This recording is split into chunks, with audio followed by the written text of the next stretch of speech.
નમસ્કાર મિત્રો, Shri Sharada school news પોડકાસ્ટમાં આપનું સ્વાગત છે. હું છું તમારો હોસ્ટ અને દોસ્ત પરેશ જાની. આજે આપણે એક એવી સફર પર નીકળવાના છીએ જેણે ભારતનો ચહેરો બદલી નાખ્યો. આપણો આજનો વિષય છે ભારતીય રેલવે, વિકાસ ગાથા અને પ્રથમ ટ્રેનનો ઇતિહાસ. મિત્રો, આજે જ્યારે આપણે વંદે ભારત કે બુલેટ ટ્રેનની વાતો કરીએ છીએ ત્યારે શું તમે ક્યારેય વિચાર્યું છે કે આ વિશાળ નેટવર્કની શરૂઆત ક્યાંથી થઈ હતી? એ કયો દિવસ હતો જ્યારે ભારતના પાટા પર પહેલીવાર વરાળ એન્જિને વિસલ વગાડી હતી? ભારતીય રેલવેના ઇતિહાસમાં 16 એપ્રિલ 1853નો દિવસ સુવર્ણ અક્ષરે લખાયેલો છે. બપોરે બરાબર 3:35 વાગે મુંબઈના બોરીબંદર, જે આજે છત્રપતિ શિવાજી મહારાજ ટર્મિનસ તરીકે ઓળખાય છે, થી થાણે વચ્ચે ભારતની પ્રથમ પેસેન્જર ટ્રેન દોડી હતી.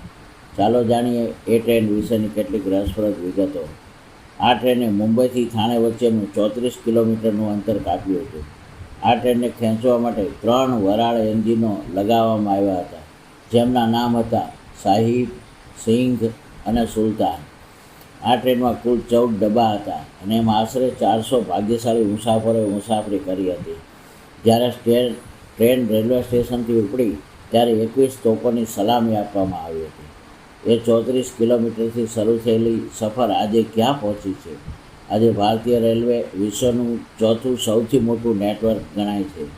તે ભારતીય અર્થતંત્રની જીવાદોરી પણ ગણાય છે. કોલસો અને વરાળથી શરૂ થયેલી સફર આજે પ્રદૂષણ મુક્ત ઇલેક્ટ્રિક અને હાઇડ્રોજન ટ્રેનો તરફ આગળ વધી રહી છે. મિત્રો, રેલવે માત્ર પરિવહનનું સાધન નથી, પણ ભારતની વિવિધતાને એકતાના તાંતણે બાંધતી કડી છે. કાશ્મીરથી કન્યાકુમારી સુધી દોડતી આ ટ્રેનો આપણા વિકાસની સાક્ષી છે. Shri Sharada school news podcast સાંભળવા બદલ આપ સૌનો આભાર.